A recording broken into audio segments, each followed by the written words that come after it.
Thanks, Roshni, for bringing us all the action from those innovation awards. Where, of course, only the nominees were being announced. The 6 finalists and the winners will be announced in February 2010. Let's quickly tell you who the nominees are in the market-facing business process or business model category. There's CMC Limited, who have a product called Configurator, an end-to-end web-based solution for speedy insurance product configuration. Great to know what sort of premiums you'll be paying quickly on the web and for as customized an insurance product as you want.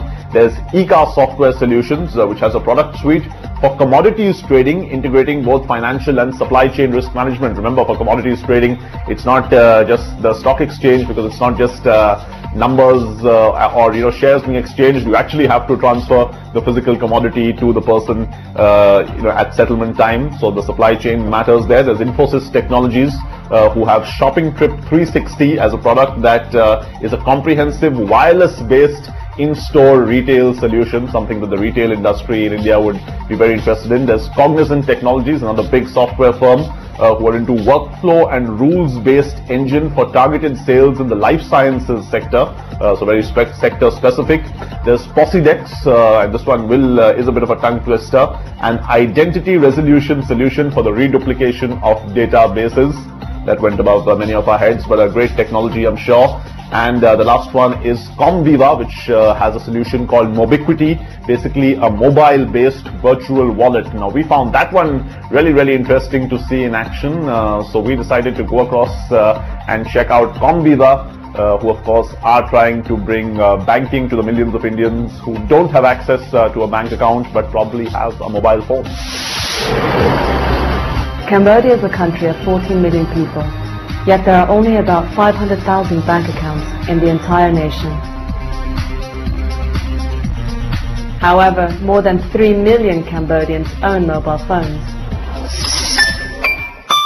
And Wing is a mobile money system tapping on this growing medium.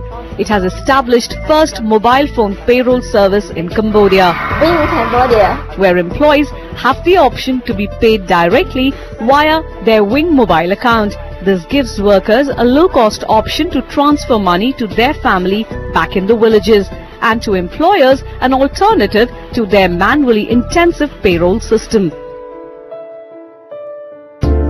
Tying up with NGOs, microfinance institutions are just some of the other mobile money applications. But why are we talking about Cambodia? Simply because these applications are very relevant in India too.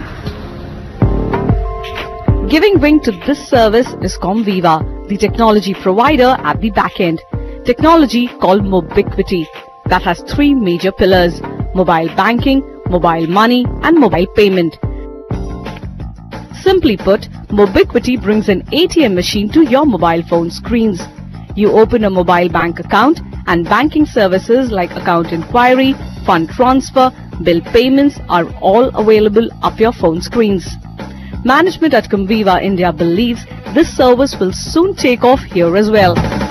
With the advent or with the opening up of the regulatory norm or the pipe that we had, all banks are looking at similar kind of services being launched, where they get financial inclusion and they get more customers to do banking without having banking access, because the cost of opening a branch in a village and maintaining a branch in a village is very high. Within the next 12 months, which is by next December, I'm pretty certain some of them would have launched some form of similar services in India by then. Once launched, domestic transactions worth over $10 billion have the potential to go mobile. Paying your chaiwala via mobile account may soon be a reality. For a mobiquity transaction though, both parties need to have a mobile banking account. The market is going to get segmented. So far, it's a very broad brush that we use, saying anything that you can do in a bank by being physically there, or on the internet that you do by logging into a broadband network, you can do on a mobile network. But we have not developed applications for communities, which are specialized community, the farmer community, the trader community, the fisherman community, which are fairly large in the rural part of the world and the lower pyramid. And I think the the mutually supportive role that mobile banking will play to mobile penetration and mobile penetration will play to mobile banking is when you actually attack that segment at the bottom of the pyramid. Mobile money has the capacity for varied applications specific to different economic sections of the society. Business intelligence from the transactions will only boost data quality for the marketers. Soon telecom operators and banks would introduce this service, so get ready for your mobile phones to become your ATMs. There you have it, Comviva, one of the companies that has been nominated or is one of the 6 finalists in that category. Not necessarily a winner, as we told you. Those will be announced in about 2 months. We'll take a short break on the special year-end where we are featuring the NASSCOM Innovation winners for the year 2009. Do stay with us.